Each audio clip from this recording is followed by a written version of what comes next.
Let's go. What's up, everybody? Welcome to the Artists of Data Science Happy Hour. It is Friday, September 24th. Oh my gosh, the end of September. This is Data Science Happy Hour number 51. That means next week is Data Science Happy Hour number 52, which means I've been doing this thing for a year. 1 year doing these office hours. Obviously, I've been doing the podcast for a little bit longer. The podcast had its first year anniversary back in April. I didn't start doing the happy hour sessions until about 5 months after that. So yeah, man. Next week is the 51st one of these. Hopefully, you guys got a chance to tune into the episode I released with Dennis Will, who is a data engineer based out of Berlin. Had a great chat. I actually met Dennis through not LinkedIn, but Instagram. He is Azure Will on Instagram. He hasn't posted in a while, but his content is amazing. It's been great. So hopefully you guys get a chance to connect with him. I don't know if anybody caught the episode with Lex Friedman this week. Not with me, but Lex Friedman had an interview with Travis Oliphant, who is the creator of NumPy and SciPy. And that was just a really cool episode, man. Really great way to get some history on the stuff that we use on a daily basis. So that was a really cool interview. Hopefully you guys get a chance to check it out. I'm about like halfway through-ish, and it's been amazing so far. Shout out to everybody in the room. Tom, what's going on? We got Eric. Eric is back. Eric, congratulations on the move. How is that move? Good to be here. Good to be back. Life's good. Can't complain. Awesome, man. Awesome. Shout out to Costa joining us from down under. Russell out there in the UK. Matt and Auntie. Auntie, I forget where Auntie's at, but also somewhere in Europe. There's a lot of countries in Europe. I can't remember them all. Well, I'm happy to have all you guys here. Let's go ahead and get started, man. So if anybody has questions, whether you are watching on LinkedIn, on YouTube, even right here in the room, if any of you guys got questions at all, feel free to drop your question right there in the chat or the comment box, wherever it is that you are, and I'll be happy to get to your question. But until then, man, let's go ahead and kick this off. Oh man, we got an old friend of mine, Vu. Vu is in the building. So I used to work with Vu way back in the days. The first job I had during and after grad school at this company called the Warranty Group. That's what it's called. Vu, good to see you here, my friend. But yeah, man, let's go ahead and get started, dude. If anybody got questions, let me know. I came super unprepared. I don't even have like a question to kick us off and get us started with. So if anybody wants to take responsibility for that, I'm more than happy to pass that responsibility to you. Otherwise, I'm just gonna keep on just talking and filling up dead air until somebody gets a question, which I'm sure nobody wants any of that stuff. It's my first office hour, but do people drink beers or anything during these meetings? Yeah. Typically just me. I think Russell might be having beer. I'm not sure who else is, but yeah, we just hang out, talk about data science related stuff. Sounds good. I'm gonna grab me one. Yeah, man. Yeah, Vu's early in the morning for me. What time is it over there? 7:30. Wow. Maybe a bit soon for a beer, don't you think? Yeah, I mean, depends. Depends what your lifestyle is like, man. Matt Diamond asking if I'm a Niners fan. Yes, I'm a Niners fan. Love the 49ers. Absolutely love them. Auntie's asking, have you guys heard the... Yeah, go on, Matt. That's impressive all the way out in Canada. I'm on I-80 right now. I'm happy to see that. Yeah, man. Well, I don't know if people know or not, but I'm actually from Sacramento, California, born and raised in Sacramento. That's my hometown. So oh, no kidding. I know the ID. Dude, I am on my way there right now. Oh, to Sacramento? Yeah, I'm driving there right now. Yeah, right on. Well, just tell everybody I say what's up. I think Mark's actually from Sacramento as well. But yeah, man, let's go ahead and let's get this started. All right. So the question I would want to kick off with, I guess, is how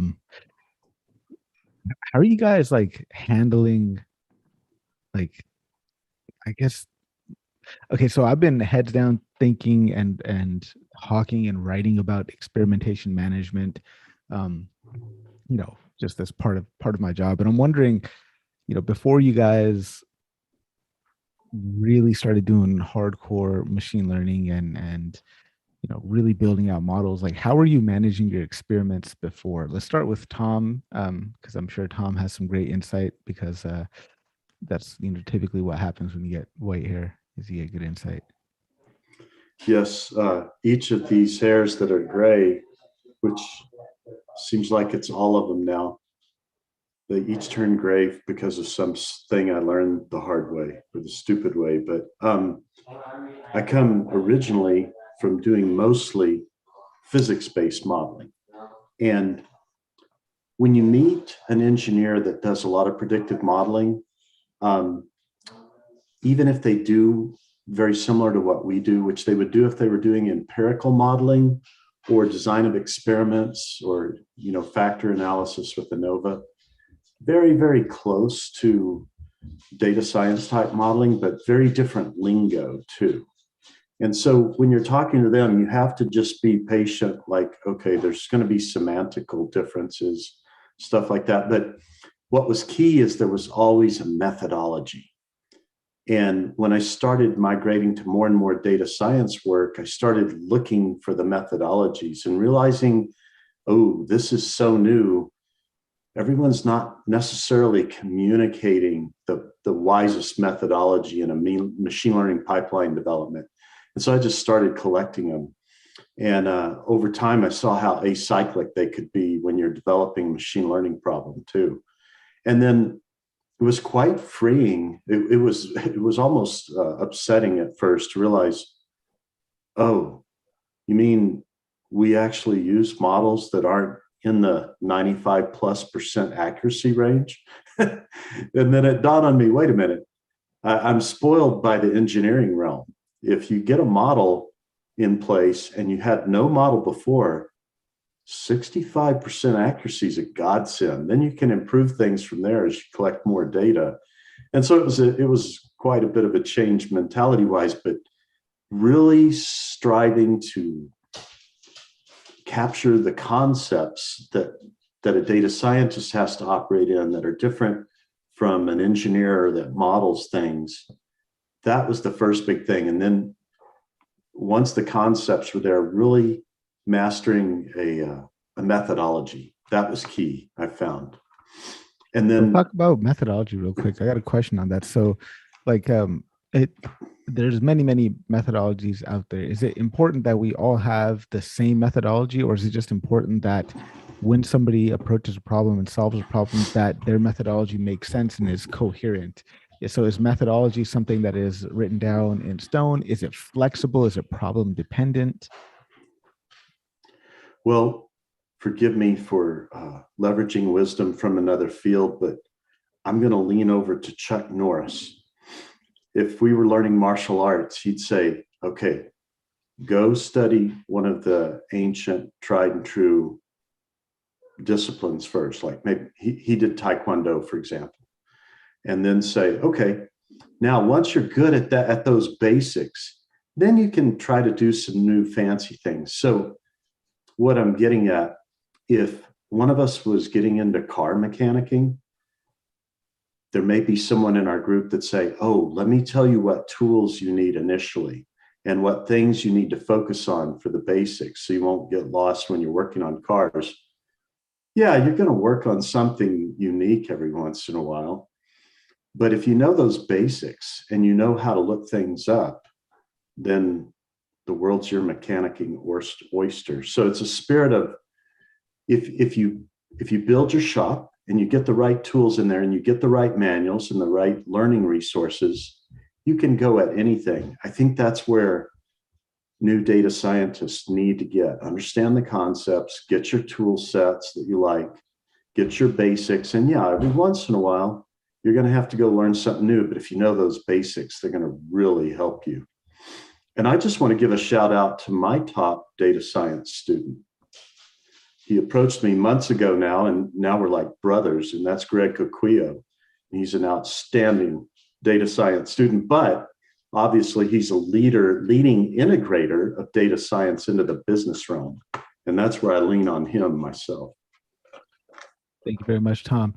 Great insight there. I'm wondering, I would love to hear from Kostub on this. So pretty much the question that I'm asking is pertaining to methodology. Is there a methodology that's just like, this is the methodology that we should use, or is methodology dependent? Does methodology just need to be sound and reasonable from one practitioner to the next? Is it problem dependent? Is it industry dependent?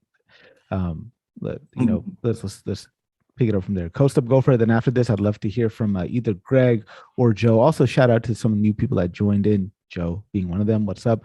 Vivian's in the building. I'd love to hear about Vivian's new job and how that's going. Also, we got Matt Housley joining in, so I'd love to ask him this question as well. But Kostub, my friend, go for it. By the way, everybody listening, we are taking your questions, so let them drop them in the chat, drop them in the comment section. I'm keeping an eye out for them. So I guess considering we've got so many Star Wars themed backgrounds, I simply go by the axiom of only a Sith deals in absolutes, right? I mean, everything is a measure of shade of gray. So when you're talking about methodologies and approaches, it's really what works for that particular business. Like what I found is working across a few different companies early in I'm only pretty early in my career, but I've worked across 3 or 4 different companies, and they're all different sizes, different mentalities, and their mentality specifically works for them, and that's what makes them companies that work out well. And the same thing you can kind of apply to your approach as a data scientist or your approach as an engineer. What works for one set of problems, like what worked in robotics, may not work specifically in a non-robotics related data science area, right? Sorry, guys. Right on. Appreciate that, Kostub. Thank you so much. Let's go to Joe for this one. And then, by the way, if you guys are watching on LinkedIn, do me a favor, go ahead and hit share. Share this with your network. Let people know that this is going down. Joe, go for it. Oh, hello. Yeah. So I think it's an interesting question. I'm not sure what spawned this. I sort of showed up a bit late to the party, but can I get some context on like what prompted the discussion on methodologies to begin with? Maybe I can give a better answer.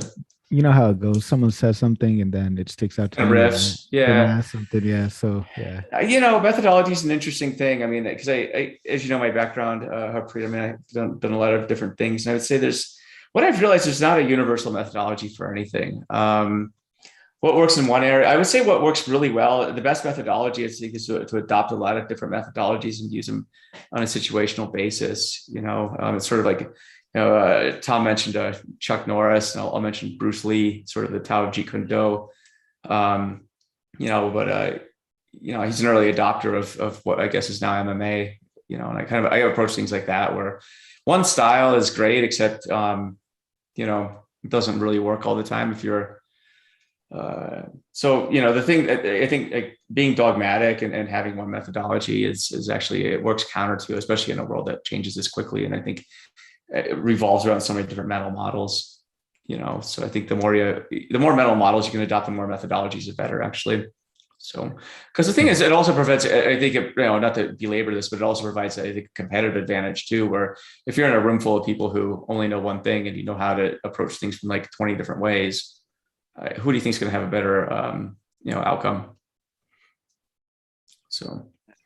Right on. Thank you, Joe. It kind of comes down to that flexibility, doesn't it? Like your ability to see that a situation specifically doesn't react well to a particular methodology. Is that what you're saying, Joe? Yeah, exactly. I got this from another thing from Charlie Munger, Warren Buffett's partner, but like he's sort of like attributed the kingpin of like mental models. I think he says you need about 90 mental models to be effective in this world. So kind of a follow-up question for you on that, Joe. Is it more important to know which mental model to use, or more important to know when the mental model you are using isn't working? Both. If you could have one rather than the other, which would you have? Both. So, they're two sides of the same coin, really. It's like, I need to know which one to apply to this situation. I also need to know the limits of my mental model to know when I don't need to use it. So. Yeah. And just for everybody listening out there, quick definition: mental model, personal, internal representations of external reality that people use to interact with the world around them. They're constructed by individuals based on their unique life experience, perceptions, and understanding of the world. So that's great. Let's switch the conversation to mental models now, since we're on that. So talking about mental models, what are some mental models that we should probably keep in mind as data scientists? Like, as you're doing your work, is there something that you like, maybe a mantra or a just mental model, I guess, that you kind of apply regardless of what the problem is? I guess universal mental models. I guess we can start with Joe on that. Then I'd love to hear from Matt. And there's a bunch of people popping in. We'll get to all of you guys. And if you have questions, let me know. I'm keeping track in the comments and in the chat. One thing I also took from Charlie Munger, if you can't tell, he's like my favorite person on the planet. But the mental model I took away from him was simply just invert everything. So if you hear a question or a statement, what if you flipped it inside out? What is that? I think inversion is the most underrated and most powerful tool you can find out there. And so that's how I would approach any problem to start out with, at least. So if you don't take anything at face value, like flip it on its head. And what does that look like? I mean, that's basically the tenets of predicate logic, right? Like if you're proving something by negation. I mean, Matt, you want to talk about proofs for a bit? Not necessarily, but I've taught a lot of proofs class. Math professor. Real quick though, just can we get a concrete example of inversion, or maybe concrete example of how you use inversion when you're faced with with a data problem? Like how should we think about that when we're working with, I mean, a simple thing is when somebody makes an assertion, right? Like this is like this is what I'm, this is what I propose, right? Well, I mean, what what's a good example that comes up? Give me like a data science question, for example, something that comes up a lot. Maybe I can try and invert it for you. So yeah, how about this? Which algorithm should I use to solve this binary classification problem?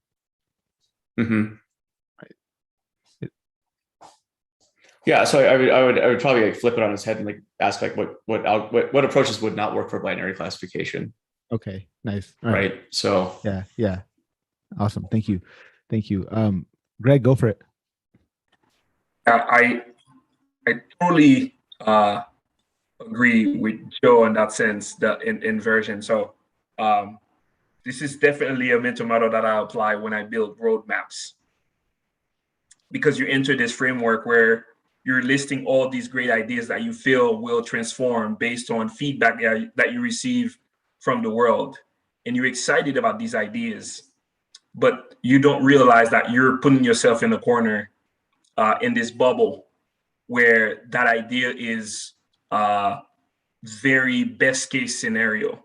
So to do that, to refrain yourself from, staying in the bubble for too long, you have to kind of invert each of these things that you come up with by coming up with things that would go against these ideas that you come up with.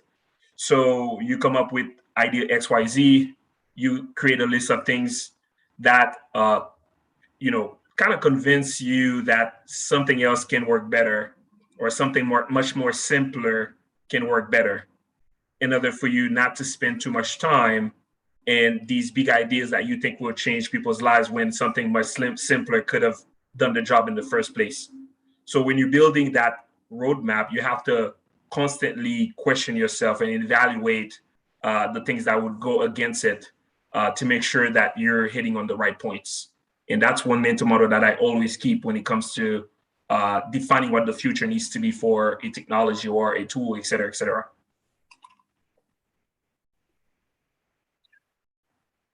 Go for it, Tom. Just briefly, this whole talk actually relates very closely to my favorite talk that I give, called Integrating Brilliance. And I gave it at DSGO with your help on the question answers, Harpreet. And I'm giving it again here soon at Future Data Driven. But I got inspired by tracking the growth of math and science thinking over the centuries, and wanted to kind of see, was there a pattern that caused the big jumps? And so, but a big key when we're integrating brilliance is to say, wow, control system design, that's really cool. But if I abstract it and really understand the concepts, if I understand that abstraction of those concepts very well, I can apply it to other areas of my life and other areas of math and science, the general principles. So I like a lot what Joe was saying about, well, we only need X number of models to really make it well in this life. But the models are patterns to help you think. They're patterns we've seen over and over again. But I like what Russell's saying too. Don't be ironclad in thinking. There's two problems: too much trust in the model and misapplication of the model. I think the biggest problem with logic is people thinking they're being logical and not applying logic correctly. And I'm saying that of myself too. We need to always be suspect. Well, yeah, I've got this great model, but am I really applying it well? We know the pain of troubleshooting our own code, even when we're importing modules from scikit-learn. So it happens. We misapply things all the time. We have to hold ourselves suspect constantly, but we sure make a lot better progress when we take this wisdom from the ages and abstract it and try to leverage from that rather than just shooting from the hip all the time.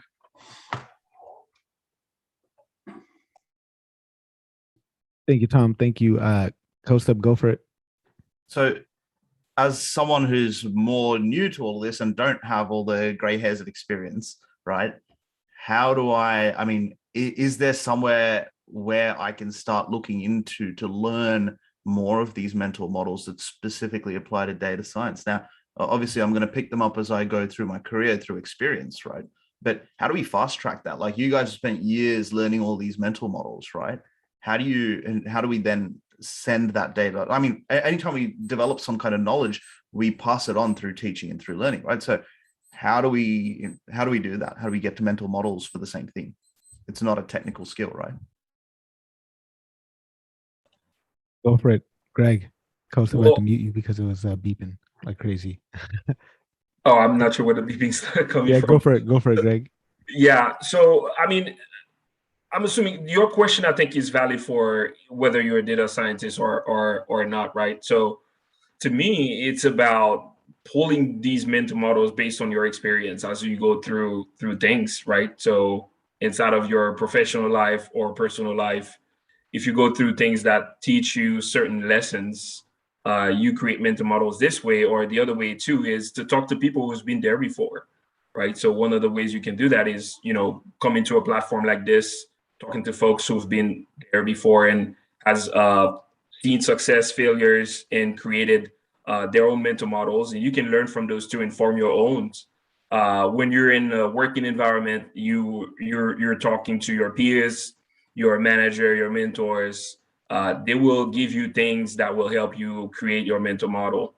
And I think those are the things that are not, they shouldn't be, they should constantly be evaluated, right? So you may forge ones that don't help you progress throughout your career, and you may forge some that do help you progress. And you will have to pull some in your hat depending on the situation that you're facing.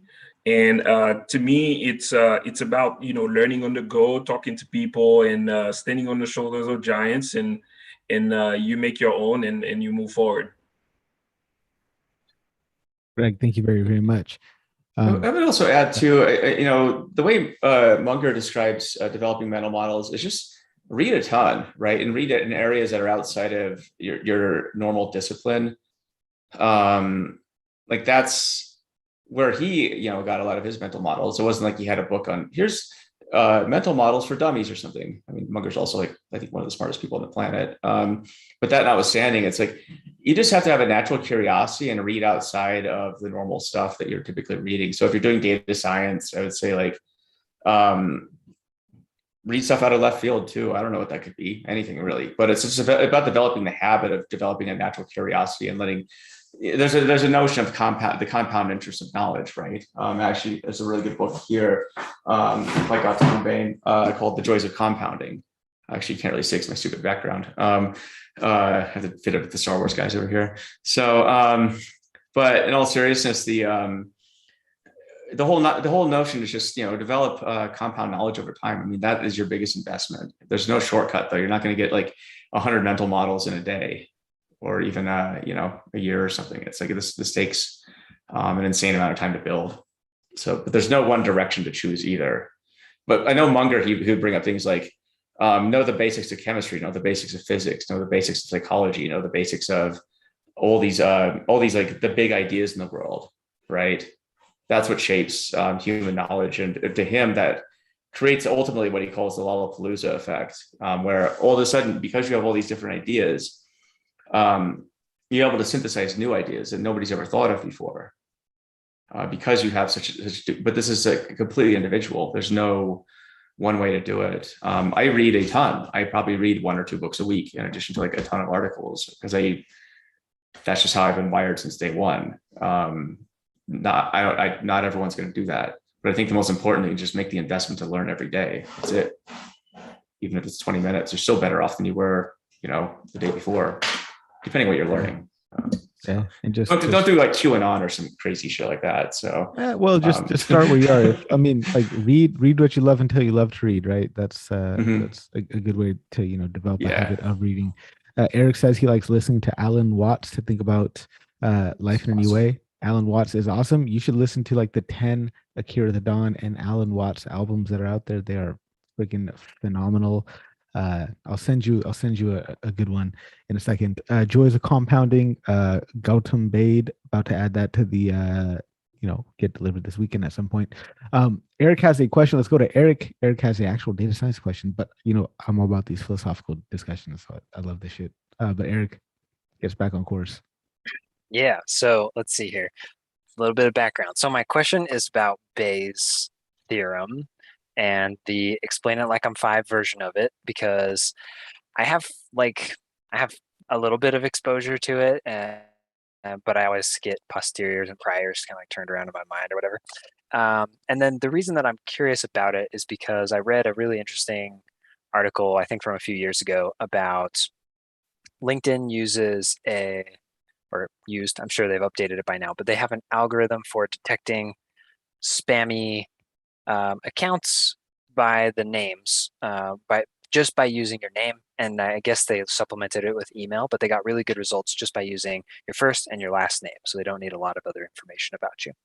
And the paper that they shared was them using a naive Bayes classifier, and they broke down the words or the names into 3 grams, including like a start character. So if your name is Eric, it would be like start $ER, then ERI, RIC, and then IC / or something for a beginning and an end character.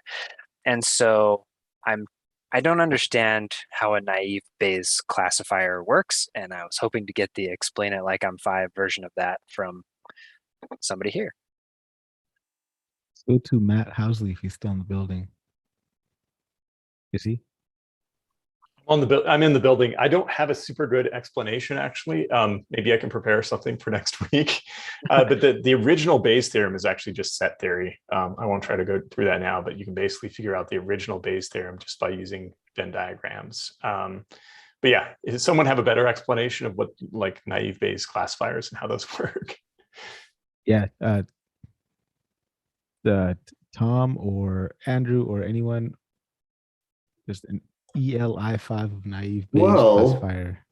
Well, prior probability represents what is originally believed before new evidence is introduced.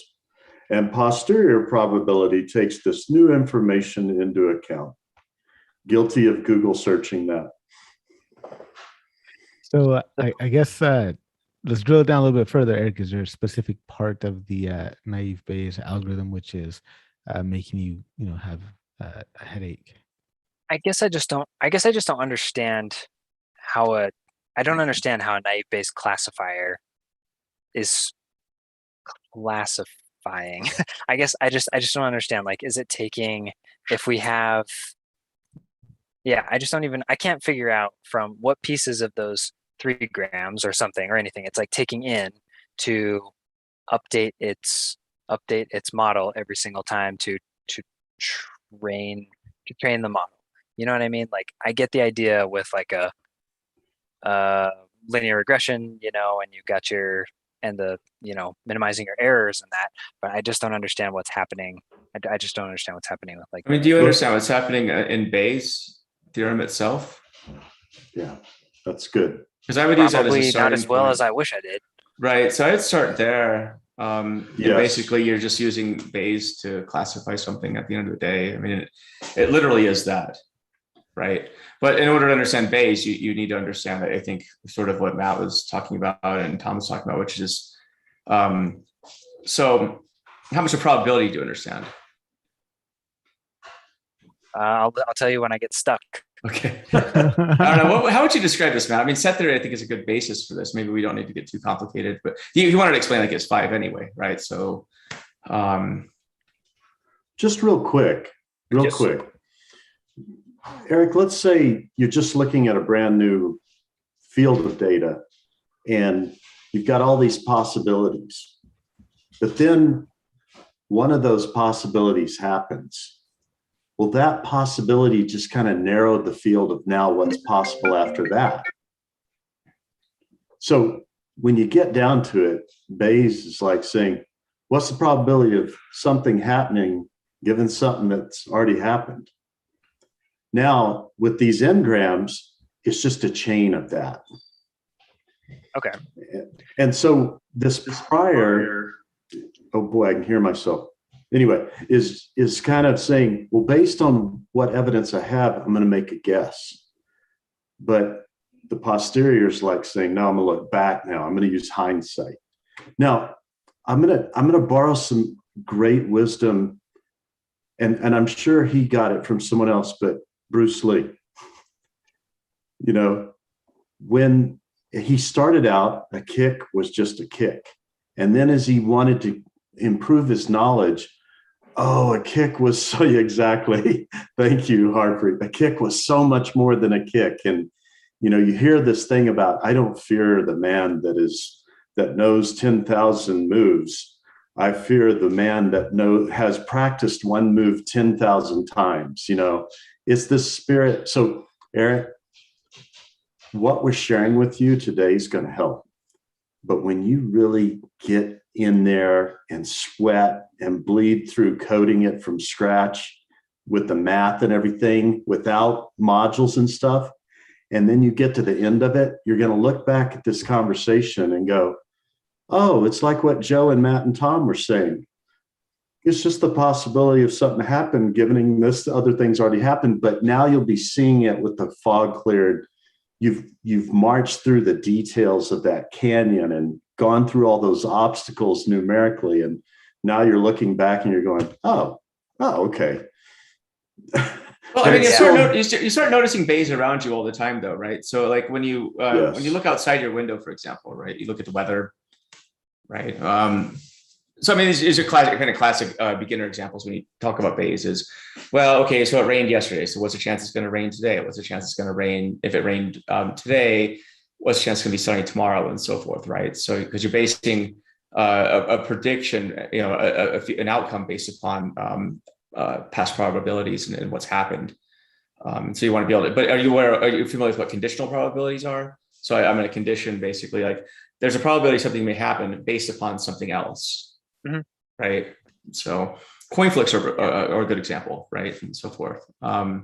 Sure. So yeah, I was gonna say I always see it the same way too, Joe. Like for Bayes, my go-to use case is kind of like, what are the probabilities that I will bring my umbrella out today or tomorrow, right? And this is going to be based on the probability that it will rain, right? So if the chances of raining is high, then probably the probability of me bringing an umbrella will be high. So that's how I understand it. And the way you're describing your use case, Eric, it seems like they're looking at the probability of an account being a fraud based on the structure of the account or past structure of accounts being fraud, something like that. So it's something I've never tested myself in terms of understanding, but it's cool that you bring that up. It makes me reinforce my understanding of that notion. So thanks for that question. That's really cool. So if I'm understanding, it's kind of saying, thinking back on on the names thing. If we're taking little 3 grams, then it would be saying we're looking at these little chunks of 3, or it could be 4 or 5 letters or whatever, right? But let's just say 3. So we'd be taking these chunks of 3 and looking at 60 million names worth, which is going to be, well over 100 million little inputs. And then is it essentially just making the model more and more confident with each one of like saying like, this is a good one, this is a good one, this is a good one. This person's name that's JHJ, it's a bad one. And then, and that way when somebody, so it's like training it as to building up that probability so that it recognizes those strings of letters. Is that just kind of the basic ideas, like with what you said of like the naive Bayes, it's looking back at what it's seen before and then updating itself with new information that it's received. Right, it's so conditioning on basically, I mean, what maximizes the probability of this incoming of occurring, right? Is what you're trying to get at. So if you don't understand Bayes, I would say like a really good example that I think hits home in today's world is study how Bayes is used to determine false positive COVID tests, for example, or false negatives, either one. I think so false positives and false negatives with respect to Bayes is a very good way to, I think, concretely learn the concept. And then naive Bayes, once you understand Bayes, now it's just a matter of like applying that to multiple instances of probabilities and classifications. So that's how I would do it, but sounds good. A lot of the descriptions I've seen of naive Bayes, I don't over the years, I don't really like how it's described really, because it makes it seem more complicated than it really is. So that's just me. Matt may have a different opinion. He just thinks in Venn diagrams all day, I guess. So, well, I mean, I think stepping back from naive Bayes to the broader use of Bayes' theorem in probability and research, one of the concerns is that sometimes Bayes' theorem is used in research papers to sort of assert snake oil by using a really ridiculous prior that's not justified. And you have to watch out for that and say, well, what happens if I tweak this prior? But, using the naive Bayes classifier algorithm, that's more robust because you're doing iteration in other processes that are meant to solve this problem. Cool. You also find as you dig into this, there's religious camps of frequentists and Bayesians. Yeah, they like to have holy wars with each other. It's hilarious. I have read a fair bit about that. Cool. But I'd love to learn more. So there is such thing as a Bayesian frequentist. There is. Here's a interesting paper that you can read about it. That sounds like a interesting. Like a schizophrenic or something. Is that? Throw it in the chat. I want to read this. That's like a mental disorder. I don't believe you. I'm just kidding. Yeah. But yeah, to what Tom was just saying about the mathematical explanation. I mean, the Venn diagram is really just assuming 2 things are true, you're in both you're in both circles, or you're in one circle or the other, and it's just counting at that point. Like the theorem itself just comes from counting in a Venn diagram. That's it. I think he wasn't he like studying P's or something when he came up with this. I think it was something as like. I think he was like, wasn't he like Thomas Bayes? He was something like a priest or something, and he was. I thought he was doing something as simple as just like counting stuff in a garden or something. You're getting confused with Mendel. That's Mendel. Okay, is that Mendel? Okay, I don't know. I can never keep my people straight. So I think Bayes was a priest, but I don't think he was the P's guy. Yeah, that was Mendel. Yeah, hey, he was Carrots guy. Eric got us. Got stumped. And further proof that you don't actually have to know every single thing about data science to be a data scientist. We still got to look shit up sometimes and figure it out. But it helps. But no one can do it. It helps, yes. All right. Does anybody else have a question? I got a question that, actually, Matt, go for it. I see your hands up. Yeah, so I've been getting confused with PCA, like principal component analysis lately. I'm not very clear on like how it works and how we use it for dimensionality reduction. Kind of like Eric, does anyone have like a short explanation or something or boil it down or something? Tom's hand is up, so let's go, Tom. All right, this is going to be more like a fairy tale. I hope you don't mind. So, do all the work you possibly can in original space. But when you're struggling with original space, there is a magical space called eigenspace. And in that space, you would be hard pressed to not find that all your features have become magically decoupled. But please don't make the mistake of thinking that because all the features that are in eigenspace are decoupled, and you can figure out which of the features that are PCA features that can be removed because their eigenvalues are really small. Don't let that fool you into thinking that if you translated those PCA features back to original space, that you've reduced your dimensionality. You've only reduced it in eigenspace, which again is this magical fairyland space. But the PCA is super powerful because it will decouple. It will remove all collinearity, is what I'm saying. But it doesn't mean you've eliminated original features. And if you ever read a blog post that says, and you don't need to worry about the eigenvectors, they don't really tell us anything, please don't believe that. Yeah. You need to use those eigenvectors because when your stakeholders say, oh, that's cool, you found this magic space, but what does that tell us about the original space? Use the eigenvectors to say, well, this PCA feature is composed of these original space features, and this PCA feature is composed of these. Oh, wow, that gets complicated. Yeah, but it sure had a lot of good modeling benefits. So it just adds to the burden of what you've got to explain when you go to PCA, but it can sure save you in a clinch situation. I hope that helped, and let me stay on to answer any questions you have after that, but that's kind of a fairy tale intro. Okay, so focus on the eigenvectors, the eigenspace instead of just running the PCA just randomly. Just understand that when you go into the eigenspace, which you've applied PCA and it's not the original space. It's a new perspective completely, and it takes explanatory energy to make it clear to any stakeholders. It increases the burden of our data storytelling about the machine learning development pipeline, or the machine learning pipeline development, excuse me. Yeah, Matt, please. And it might be helpful to step back a little bit as well and just talk more broadly about the problem of in linear algebra, what tends to happen. And that is, say I have 80 features and I just toss them into my machine learning model. It turns out that a lot of them might be correlated with each other in various ways.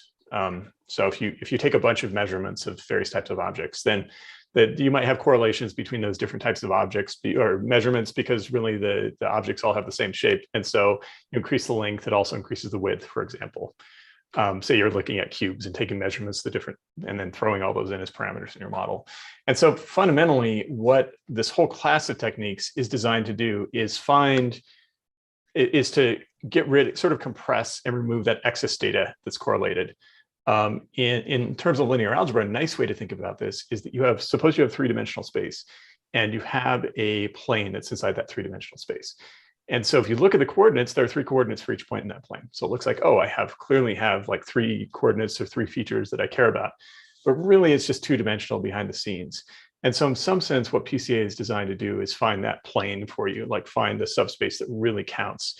It's more statistical than that because you're not looking for an absolute plane, you're looking at correlations and things, but fundamentally the idea is to reduce out correlated features where possible. There are a couple of other important techniques like this for dimension reduction. If you've heard of manifold learning is a similar idea, except that you assume instead of your plane passing through the origin, you can have any kind of surface. It could be a sphere or something else, but it still exists. You've got a surface inside a higher dimensional space, and you're trying to find the surface itself and kind of project down.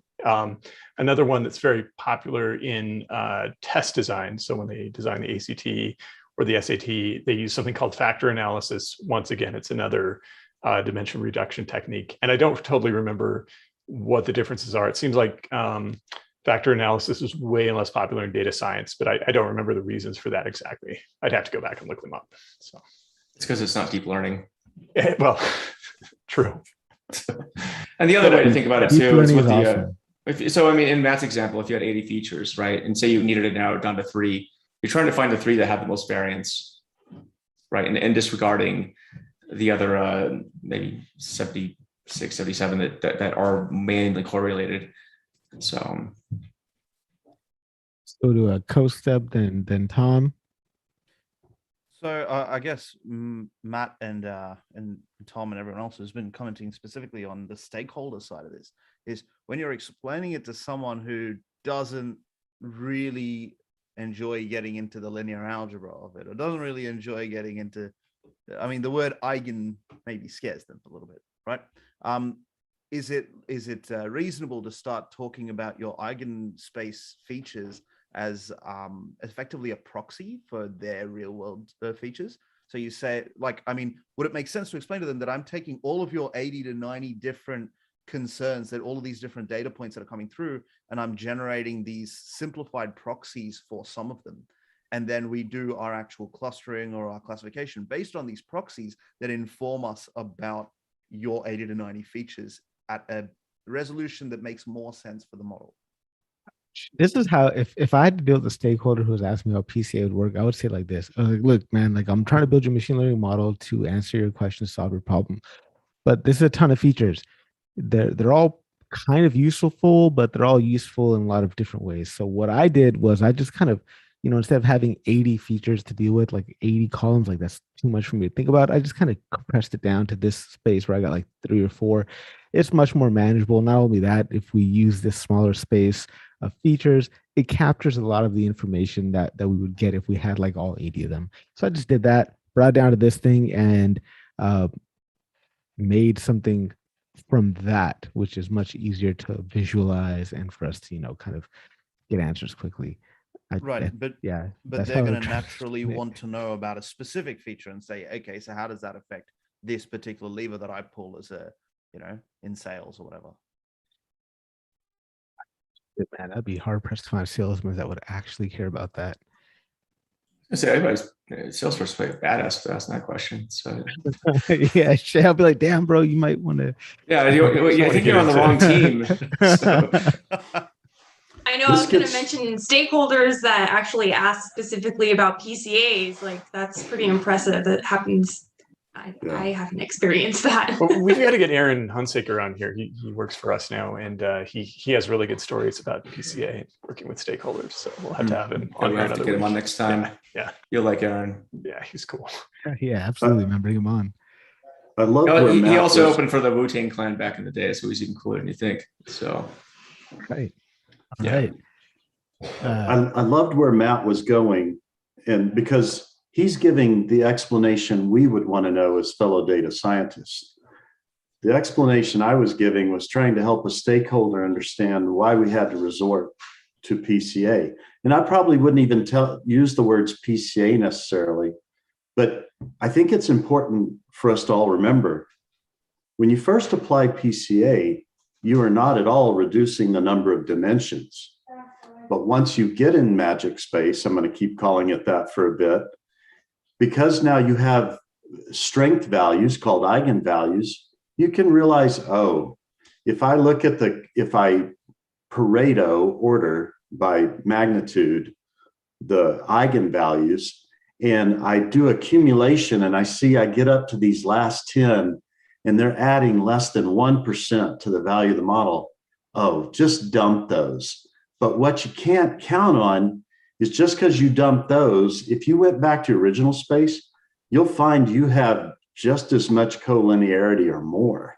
It's like Matt was saying, that unique perspective that going into eigenspace gives you, it's just looking at the whole hyperspace in a way that gets rid of all the collinearity, which is magical. It's wonderful. But again, if you really want to get insights from what features are most important, well, you can't just say, oh, this PCA feature is more important. That won't really mean anything to the stakeholders. But if you say this most important feature that we have for the model is a combination of these, now that's valuable.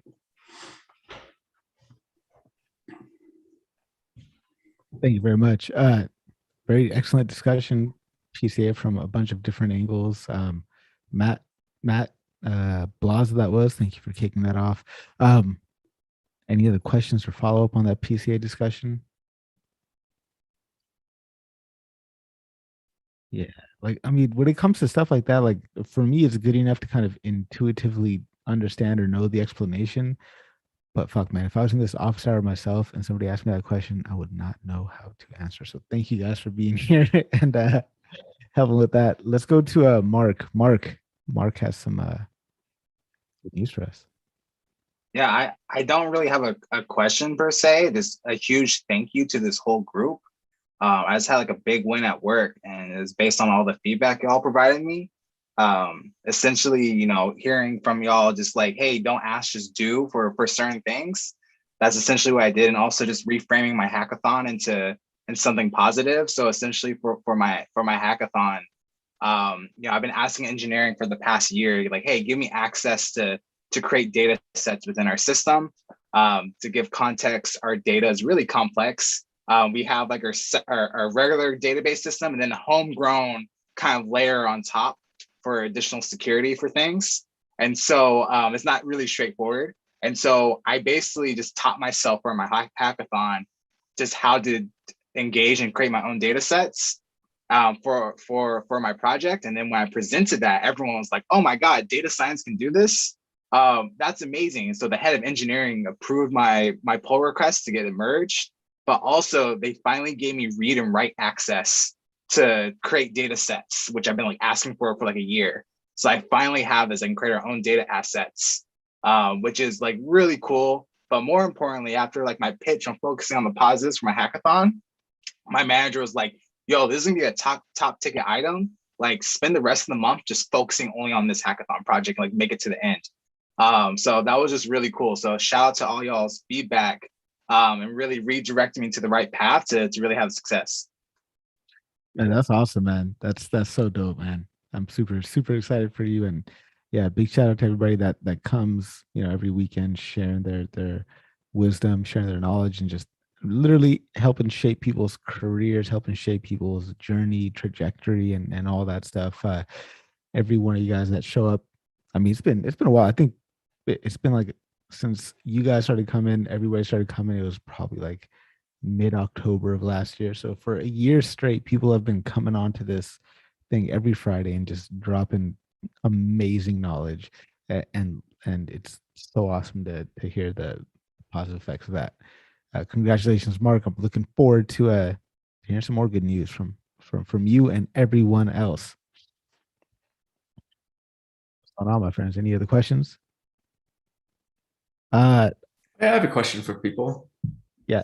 I mean, it's I'm curious, what are people using these days to learn data science and machine learning?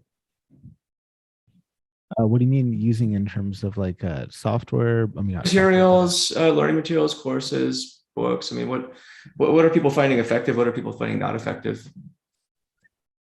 That's a good question. I mean, me personally, I like to read about it, and like the way I mean, it's probably not answering your question, but the way I'd learn about stuff is I'll read about it at a high level, find some hands-on examples, start working through it, see where I get stuck, where something's happening, and I'm like, what the fuck? Why is that happening? How's that happening? And then I'll go back to the learning materials, try to dig deeper, try to get underlying concepts, stuff like that. But for me, it's mostly books. I like books. I'll probably like my process is like this. I'll probably watch a few YouTube videos just to like prime the pump. I don't know if that's the right word, but just to like get me in the mood for this particular topic. Watch a few videos, just say, okay, great. And this is what, let's say, a recurrent neural network is. Great, cool. I see it, I got it. Then I'll go to the books, and then I'll start reading about it in books. Then once I read the books, I'll go back and go through the examples in the books, and then I'll drill deeper wherever I'm just like unconvinced of what's happening. I'd love to hear from other people. I guess like for me, I'm a conversational / audio kind of learner. So I learn faster when I'm in a conversation like this one. I learn faster when I'm talking to someone one-on-one about something they're working on. I learn faster when I'm listening to something. So for me to generate that level of like just interested in investment in a book to go in and learn about this chunk of stuff, right? I kind of start from a YouTube video or from a Udemy course because that's cheap and easy to access, right? So you access the Udemy course like that, and then I watch it. I'm like, okay, I get the high level. Now let's dig deeper and deeper and deeper. By then, I'm convinced that I need to go read papers about that particular topic or go down and drill into a book on that topic. And it's just going to vary depending on what kind of a learner you are. I find that those conversations that I'm having at work, I've learned, like we have once in 2 weeks, we've got like a paper read kind of session where we share, okay, we've read this paper, this is what we think about it, and we discuss it, right? I learned so much more in that session than I do in the like 3 to 5 hours of that week that I spent, reading other papers that are outside of my area. But I'm actually curious as like someone who's really invested in the education piece of it. Monica, what are your thoughts on how do you identify how you best learn and how do you map that to resources available? Yeah, for sure. This is really weird because I literally posted something on learning different types of learning styles yesterday. So depending on if you're visual, auditory, hands-on, you can go to different resources.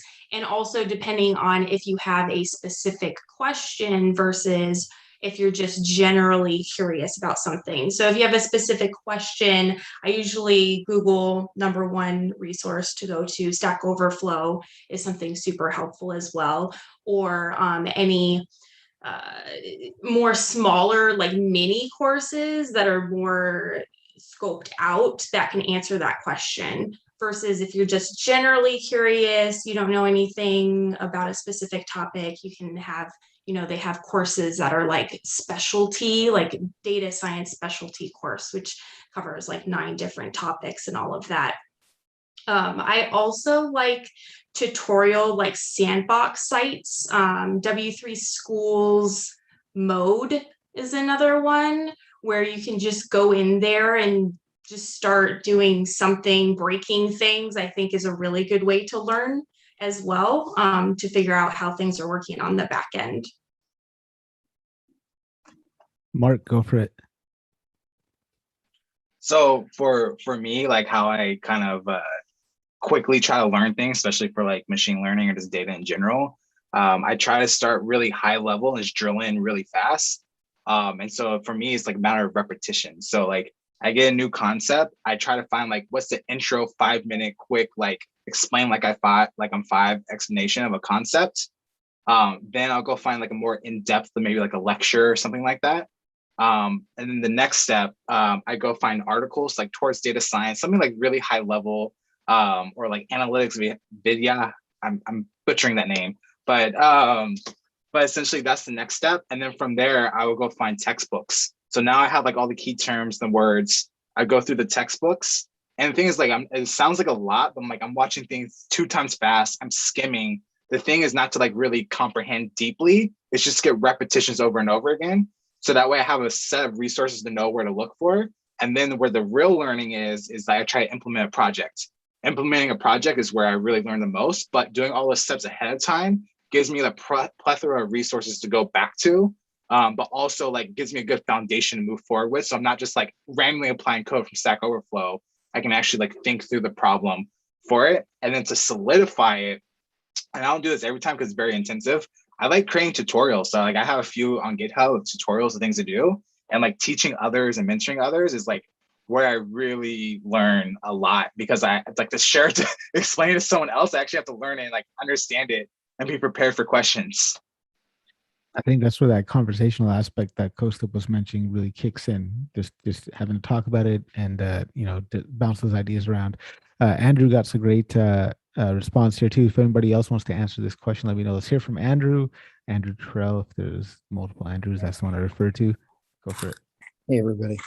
Yeah, just quickly to some of the points. I think to what Mark just said, whenever I have been asked to do a brown bag on a particular topic, I mean, I'm learning a lot out of interest and casting a fairly wide net. But when I have to then put that into a training resource for a brown bag, or even explain to our CEO or some of our engineers, that is when I really go down the rabbit hole, and I will come ready. I was doing one on NLP recently, and I had history going back to like the 50s cryptography. I went down a very deep rabbit hole, but it was enjoyable.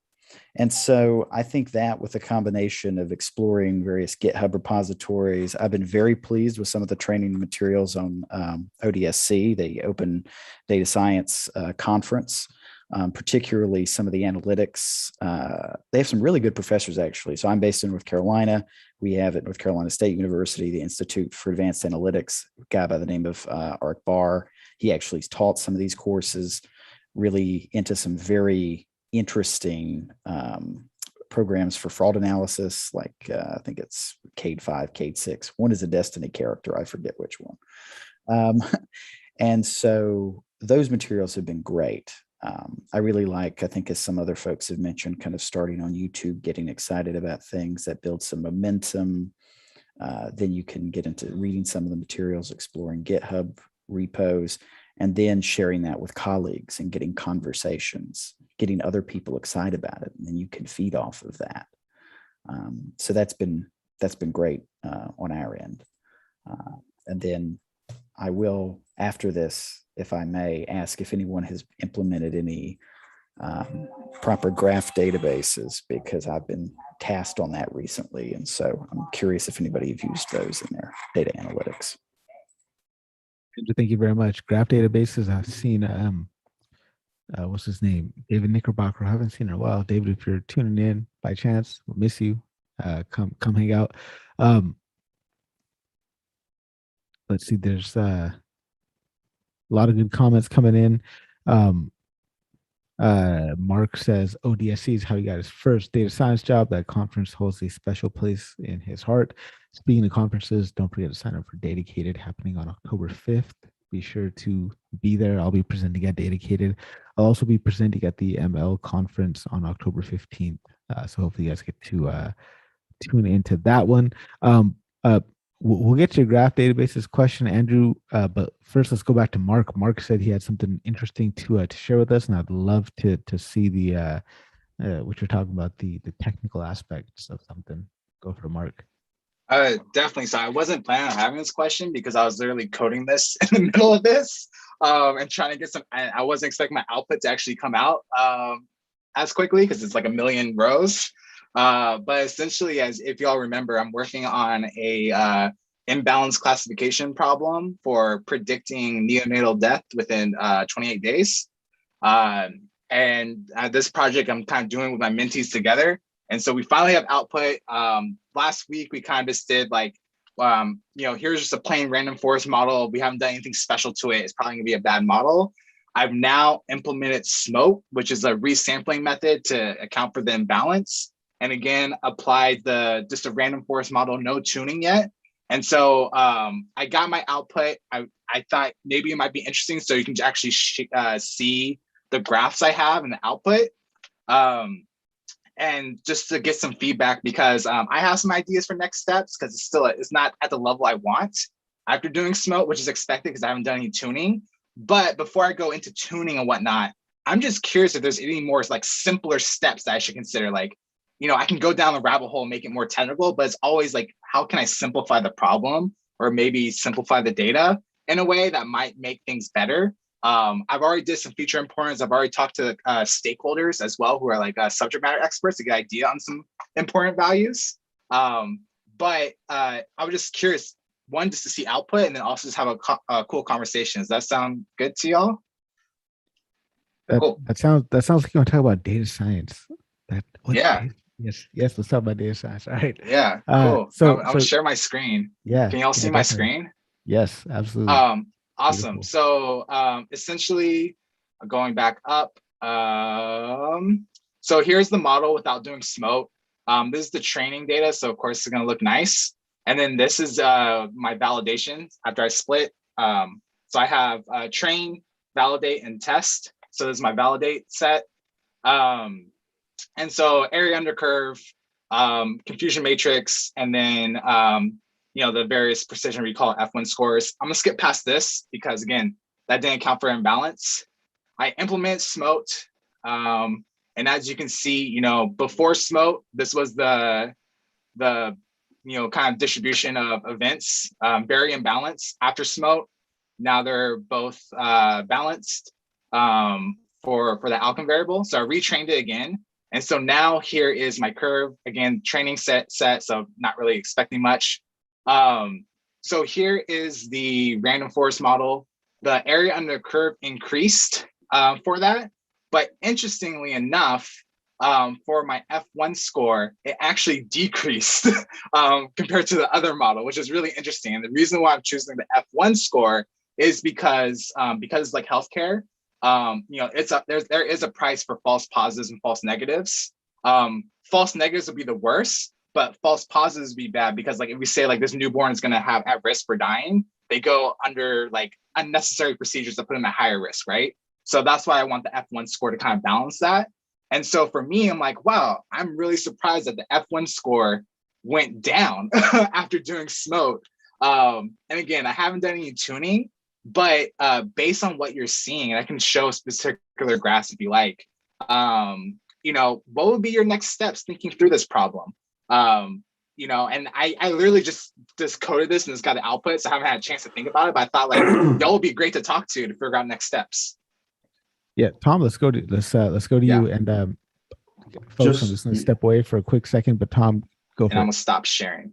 Yeah, just briefly, great explanation, Mark. And I'm working on something related just for fun. And so I don't know if you saw my comment yet, but if you're trying XGBoost, which isn't always the best, but it's frequently very good, it has a balancing thing in it. But regarding the metrics, I think we can over focus on F1, especially in medical stuff. To me, recall is the bomb. Precision just means how tightly clustered are things, really? How well clustered are they? But recall is actually the individual recalls for each case. That's your predictive accuracy when you get down to it. Can you briefly describe recall again? I always mix up precision and recall. It's like I have to review it every single time. In fact, I want to encourage everyone to just look through my recent post feed. I've been dealing with these things because I got frustrated myself. Like, wait, let's put it in just conceptual terms. So when you think of recall, it's what we've predicted correctly over everything we would have predicted correctly if it was a perfect model. So the model we have for predictive accuracy over the model, the perfect model prediction, basically. But the F1 score is really just the harmonic mean, and I'll make that simpler. I've actually never seen your post on that post. It was really good. You have like the little sliding thing. Well, this is a little different. When you're talking F1 score, it's just the harmonic mean of precision and recall. But I'm like, sometimes we make too big a deal out of precision. And so it's kind of good to break. You can use what's called the F beta score, which helps you weight those against one another. But quite frankly speaking, I think what you really care about is the recall on each of those. But if you and the precision, by the way, is just saying the number we got right over the total number we predicted as positive. Well, that's Tom, what. Yeah, go ahead, Greg. Sorry about that. I think for me, I think I empathize with what Mark is saying because I've been in that situation too, where both recall and precision are important, and you have to resort to F1. For example, in the healthcare piece, false positive can hurt you as much as false negative. Of course, you're going to have one that has strong, stronger risk than the other, but it's kind of like hard. Like one of the explanation, or I guess Greg theory I have for why F1 went down is because you gave the model more data to look for errors, right? To commit more errors. So you're committing more false positives, you're committing more false negative. I'm assuming that's why it went down. But it's kind of a difficult thing to say, right? Once you know F1 is your best metric, how do you ensure that's what you need to go by? Or how do you ensure that no, it's not recall, it should be precision? So if you take That's exactly the time, what I'm struggling with. yeah, for each problem, you really need to take the time to understand what's most important. And then once you look through the myriad of metrics that are available for confusion matrices, do take the time to really think about, well, what does that really mean? For example, when you look at the accuracy equation, it's kind of overwhelming looking at first until you realize, oh, it's just the number of correct predictions divided by all cases.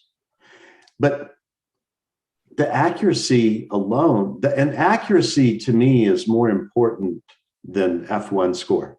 I'm not saying F1 score is not good. You just got to put it in the context of what is the real need of this particular classification problem. But I mean, that would vary based on the specific problem, right? Yes. I mean, the moment I'm doing a semantic segmentation kind of task where I've got significant class imbalance, accuracy gets thrown, because if you've got a multi-class problem and you've got one, like a real imbalance where there's like only 10, 20 of your pixels are one particular class and everything else is another, you might get 99% accuracy, but completely incorrectly, classify those 10, 20 like outlier pixels. Yeah, what you said, Costa, it really depends. Like for a certain case, getting a false negative could be like life-threatening. Whereas a false positive, okay, you're going to get the treatment even though you didn't need it. But to not get the treatment or the procedure when you really needed it, so you bend that model to reduce those false negatives as much as possible. That might actually lower your accuracy, but if you've really lowered your false negatives, awesome. Right, and that's coming from the perspective of like a screener being an important tool in that way. Yeah. A quick question I have too is so the reason why you don't want to use accuracy is because in balance, you could just say everything's false, right? And it'll have a high accuracy because it's super imbalanced, right? Well, after smote, things are balanced now. So would accuracy then be a okay metric for just the training data set? My hunch is no, but I'm just trying to think through it. It depends on your problem. It depends on your goals. And I was about to say business goals, but yours aren't business goals. Yours are medical goals or something related. You really got to define those goals with classification. And then one more thing, just thinking through again, this kind of goes back to the business use case. So I'll share my screen real quick. So again, we have our true negative, which is good, our true positive, and then our false negative and false positive, which are really bad. The argument I'm making is thinking about the use case, the clinical workflow. We could argue that we can just throw out false positives completely, because we say if we think that I'm actually gonna take a step back. I had an idea, but after I say it out loud, that doesn't make sense. So never mind. Yeah, because I was gonna say, by the time you figure out it's a false positive, you've already administered, no, never it's mind. too late, right, for the patient, right? Let's go to when you Arpit real take quick. action, that's what matters. Yeah. Let's go to Arpit. I see Arpit might have some insight for us here. Go for it, man. Yeah, I was gonna say Mark, have you tried upscaling and upsampling and downsampling? Could you rather than define what that is real quick for me? So Smote is more advanced version of that, to balance the data when you have not 50-50%. Upscaling is basically you upscale the minority to the levels to balance. And then the downscale, you downscale the majority to the minority level, if it makes sense. Definitely. I think I actually wrote a note in here. I think I've heard that as oversampling. So I said the difference from oversampling is that Smote attempts to recreate the variance seen within the data set, as mainly oversampling can result in overfitting. I remember pulling that from an article, and I'm reusing code from a year ago, so I don't know how true that is, but that was the reason being. Mark from a year ago said that oversampling led to overfitting, but Mark from a year ago also knew less. So I'm curious if that's come across for other people. Yeah, no, I'm saying that because I was working in this problem, customer churn problem, and I had the same issue because churn is imbalance data set. So I did try all three. I started with oversampling, undersampling, and smart. Surprisingly, for my case, I got better result again, like better result in terms of metrics from undersampling. So it depends. Like you have to try, and then you can figure it out if it's working for you. So I think that's a really great point because I was asking like, what's a simpler thing than going straight to the feature tuning? And I think a simpler thing would be for me, like actually go back to like the sampling method and like just like recopy the kind of the positives to balance that. So I really like that. Yeah, if I conceptually think of Smote, it's like we have all these features and there's feature space, right? N-dimensional space, and we draw a hyperplane through this n-dimensional space. And here is one of our samples that we care about, minority sample. And what we're trying to do with Smote is create a synthetic point that is very close and similar to that particular or general minority case, right? I mean, conceptually, that's how I like to think of Smote. I don't know if that's right or not, but I'm wondering, like there must be some thing that implements it, must have some name, but would you be able to synthetically generate rows of data by looking only at the minority class, and then for each feature of the minority class, each column, say, okay, here is the closest distribution for this particular, column. Could be gamma, could be normal, could be whatever. And then when you populate a new row, just pick a random value from that distribution that you fit on that column, and then do that for every single. That is a worthy experiment you're describing, Harpreet. That's the curiosity, the experimentation that we have to do sometimes. Don't get completely locked into the current tools. It's like if you own a great table saw, you're going to have to build a jig every once in a while to make a certain cut. And that's what you're talking about, building a new jig for balancing classes. I don't know if anyone, oh yeah, I already said it, sorry. But again, Mark, I think you're getting it. If you take the time to really figure out what's important to this particular classification problem, then it'll become apparent very quickly in very simple terms. Oh, I need to really reduce false negatives. And if I increase my false positives, that's not as big a deal as decreasing my false negatives. I'm not saying that's what it is. I'm just saying in many cases that could be the goal. And I think we can get so lost in the confusion matrix metrics, and they get confusing, and we lose insight on what the heck we're really trying to do in that classification problem. Yeah. Wow. No, this conversation has been so helpful. I literally have in like 2 hours a meeting with my mentees to go over this. So speaking of like doing to teach and learn. So this is super helpful. Y'all equip me with a lot of thoughts I can just bring to my mentees just to start have a really good conversation with them about this. Right on. Great question, Mark. Let's go to, we'll consider Andrew's question, the final question. If anybody has any insight into this, I think thematically it is around graph databases. And I've seen a few people talk about graph databases. Eric looks like is still here. Yes, I think you might be able to speak to that. I think I saw you post something about that. Andrew, go for it.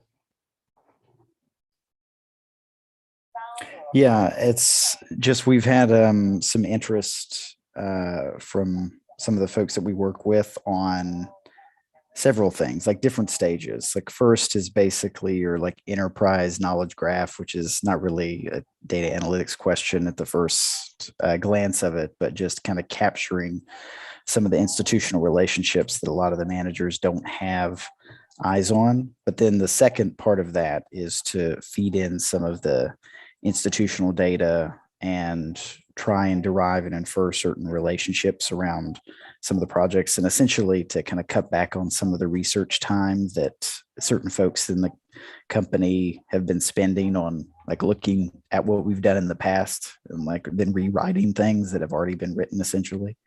So we've done some experimentation around adding these documents as entities also to the graph database, which kind of includes more of our talent and human capital management component right now. But we're also looking at some supply chain management logistics. And we'd also want to be running analytics over that. So I'm just curious if anyone has experience with that, what has been the experience, what kind of product you've used, how successful it's been, what have been the pain points in deployment, maybe. Open this up to anyone that's got any insight or wisdom to share with Andrew here.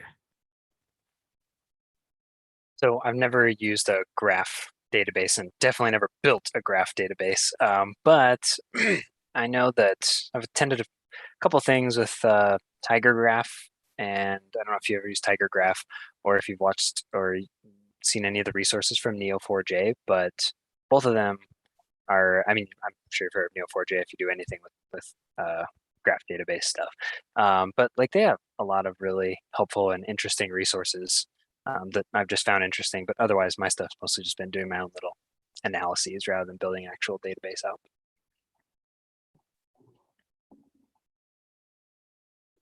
Thanks for that. Yeah. We've been trying to migrate from Neo4j into the Amazon Neptune system, and it's a completely different animal too. So that's also introducing pain points. So Andrew, do you follow David Knickerbocker? Are you familiar with him? The name's come up a number of times. If you asked me what his title or where he's at, I couldn't tell you, but the name's familiar. Yeah. He's a member of the community. Let me. I'll send you a link to his LinkedIn. Speaking of David, we haven't seen David Langer in forever. David Langer, where you been at, man? Miss you. I'll go ahead and drop that link there. Yeah, connect with David Knickerbocker. He's cool. Tell him that the Artists of Data Science sent you during their happy hour, that it was collective voice that said that he is the go-to guy, and I'm sure he'll be able to help you. Eric also wants to share something or let people know about something, so go for it, Eric. Yeah, so I dropped something in the chat here, but I also probably share it on LinkedIn as well. We're hiring on my team. So I'm pretty excited about that because I didn't know we were going to be hiring until just earlier today. And so it's basically it's same as my job, looking for someone in strategic business analytics. And so, like I said, I'll drop the job description, but like kind of a real overview rather than a job description overview of like what I like the data science team, that they do a lot of like the model stuff. And so I'm doing very, very like business embedded and business oriented. And so the way that it works is you'll be involved with one or two different verticals. Like I work with the small business loans, and then also like investments products. And so, that this person would work with, I don't know, credit cards or deposits or mortgage refinance or something like that, right? And so it's a great way to get involved and learn about a specific area of the business really well and be involved with the sales team or marketing or product or some of all of it, and, with A/B testing and talking about just really how to grow and improve the business and focus on impact. That's actually one of the big things that really drew me towards LendingTree, is like everybody's like, okay, like really focused on impact. And anyway, worked there for a few months now. I really like it. Good place to be. So yeah, let me know if you have any other questions. Feel free to shoot me a message on LinkedIn or whatever. Eric, thank you so much. Yeah, I appreciate you spreading the word about that. Is there like a preferred method? You said LinkedIn. Should they message you with like a resume? Should they, have portfolio projects ready? Like, yeah. So I'm not. Whoops. Yeah. Okay. Good. I thought I was muted. So I am mostly just the messenger right now, and so the biggest thing would be if you have questions or something. Like I said, feel free to shoot me a message. I mean, you can send your resume if you want to, but it will be more effective if you message me and say hey, but then also apply for the job, because I can't apply for you. So that'd be the best way. Perfect.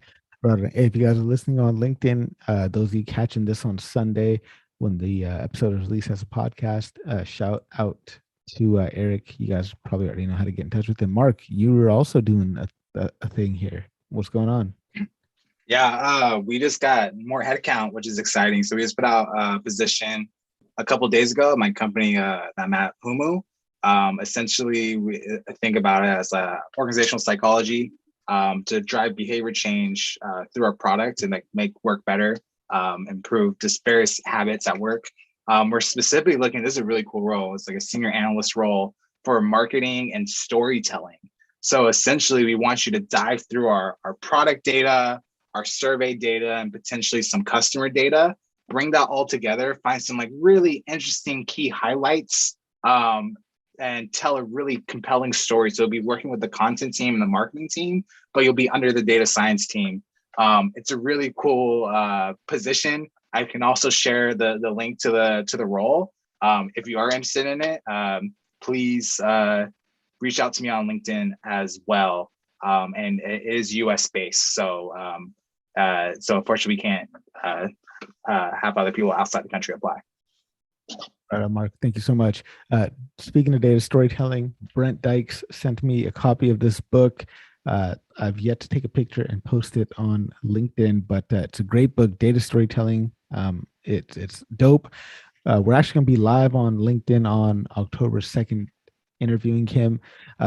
LinkedIn Live will see a lot of me in the month of October. Not only am I doing the office hours every Friday, but you will see me live on LinkedIn doing interviews for the podcast with Brent Dykes, Joe Reese, Brittany Doe.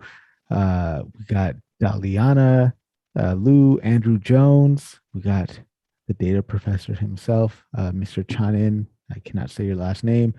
Natalie Nixon, Danny Ma as well. We got the one and only Danny Ma finally coming on the podcast. I think I'm officially cool enough for him to come onto my show. It's going to be awesome. So October, and then you'll see me presenting on Datacated. So October is going to see a lot of me on LinkedIn. Hopefully you guys will all be there and hanging out. Be sure to check out the podcast episode that we released with Dennis Will, Tales from a Data Engineer, dropping a lot of data engineering knowledge. Don't forget that Sunday we've got the office hour session with Comet. Those office hour sessions are going to be moving during the week. Obviously, like I work at Comet now, so they don't want to sponsor the podcast anymore. Makes sense because you're paying me now to like work for you guys. But I'll be doing it during my normal work hours instead of like, time when I should be kicking it with my family. So sometime during the week, we'll be having the Comet ML office hour. Still same link, still broadcasted live on LinkedIn through my profile, but it will likely be Wednesday around 10 a.m. But once we settle on that, I'll let you know for sure.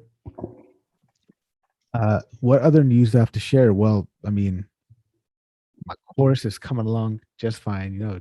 I always feel kind of sleazy shouting out my course, but I feel like I'm really building something nice, and I'm feeling like it's going to be beneficial and help a lot of people. Shout out to the people in this chat that put in so much time and effort to review it and provide me with that valuable feedback, specifically Mr. Blaza, Mark Freeman, and Tom. Thank you guys so much for reviewing it, giving me valuable feedback that I'm actioning on. So I'll probably be launching that course ready for the holiday season. It is going to be awesome in my eyes. And not sleazy, brother. People need to know about it. Thank you so much, man. I appreciate that. Yeah. Like I figured, like obviously why create a course? Well, create a course obviously to teach you guys awesome stuff and hopefully spread my philosophy and eat those in the way I work out there. But I've spoken to literally thousands of aspiring data scientists, right, through Data Science Dream Job. Like I've been doing this mentorship professionally for years, and I see a lot of issues and a lot of problems with these aspiring data scientists who are looking to break into the field. But not only that, like my mentees get jobs and they start progressing and they start moving up and leveling up and they face challenges. So I've like taken what I've learned from helping them and just kind of bundling it up into a course. So hopefully you guys enjoy it. Any last minute closing questions or comments? I feel like I killed enough time. If there was something, then it would have came through. Does not look like it. Thank you so much, my friends, for hanging out and making this an awesome Friday evening. Be sure to also join the Slack channel if you haven't already. You can see awesome projects like the one Arpit just completed, code and everything out there just for you to look at and see how he did stuff so you can inspire your own project. My friends, remember, you've got one life on this planet. Why not try to do something big? Cheers, everyone.